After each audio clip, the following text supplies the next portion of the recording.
Thank you, Southwest. We appreciate it. Yes, we do. And we appreciate the weather outside right now. Very nice outside. Gorgeous start to the morning. We were in the 60s on both sides of the lake, and that low humid air really did make it feel comfortable. We were warm. It's very seasonable. Temperatures in the 80s. Quick check of Helene, which is now post-tropical. In other words, kind of the responsibilities for future forecast are removed from the National Hurricane Center and given to what is called the Weather Prediction Center, where they'll kind of more focus on the rainfall threat. And we did see a lot of rainfall from the storm. Now, these are estimates based on radar. Obviously, some localized areas saw some higher totals, but we had over 3 inches of rainfall right at landfall. What really thankfully helped was the fact that the storm moved so quickly. However, some of our greatest totals were not at landfall, but around the Atlanta metro area, over 5 to 7 inches, about the same and even more in parts of South and North Carolina, right in the western parts of the state. You get that kind of rainfall and that more hilly terrain, you do get some more significant flooding issues. Thankfully for us, though,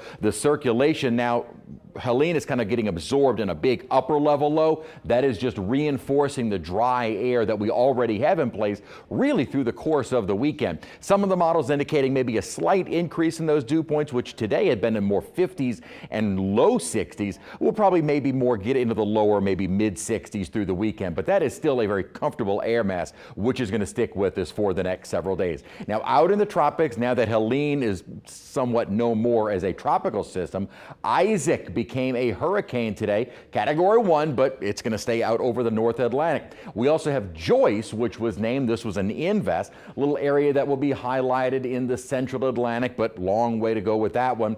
And the one that a lot of folks have been talking about on social media is this. Nothing there right now. Models indicating maybe something by the middle to end of next week, and nothing very aggressive. So really way too soon to start speculating on what, if anything, even forms from that system.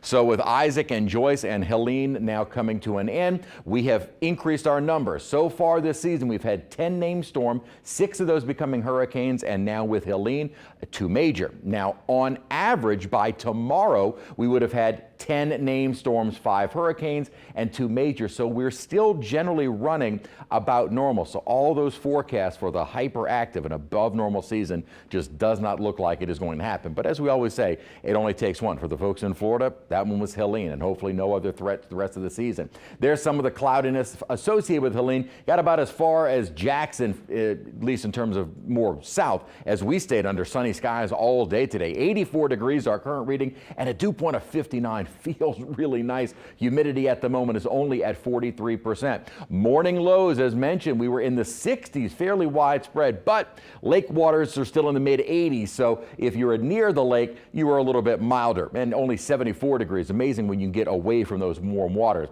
86 degrees our high today, which is average for this time of year. So yes, warm, but it's seasonable, and we'll stay kind of seasonable through the weekend with temperatures maybe a couple of degrees warmer, but otherwise still very pleasant. In the 80s outside right now with dew points 50s, and you're a little bit harder pressed to find any lower 60s. Again, some of these values may increase a little bit through the overnight and during the day tomorrow, but I tell you what, dew points in the lower 60s through our Saturday is still very pleasant, and the good news is that more pleasant feel is going to stick around for a while longer. Going further into next week, those dew points slowly start to rise and may see our humidity kind of peak on Friday, as we'll also start to see maybe a chance for some showers as we get later into next week, because otherwise we're going to stay dry this weekend, most of next week, and then start to introduce maybe a few spotty showers by Friday.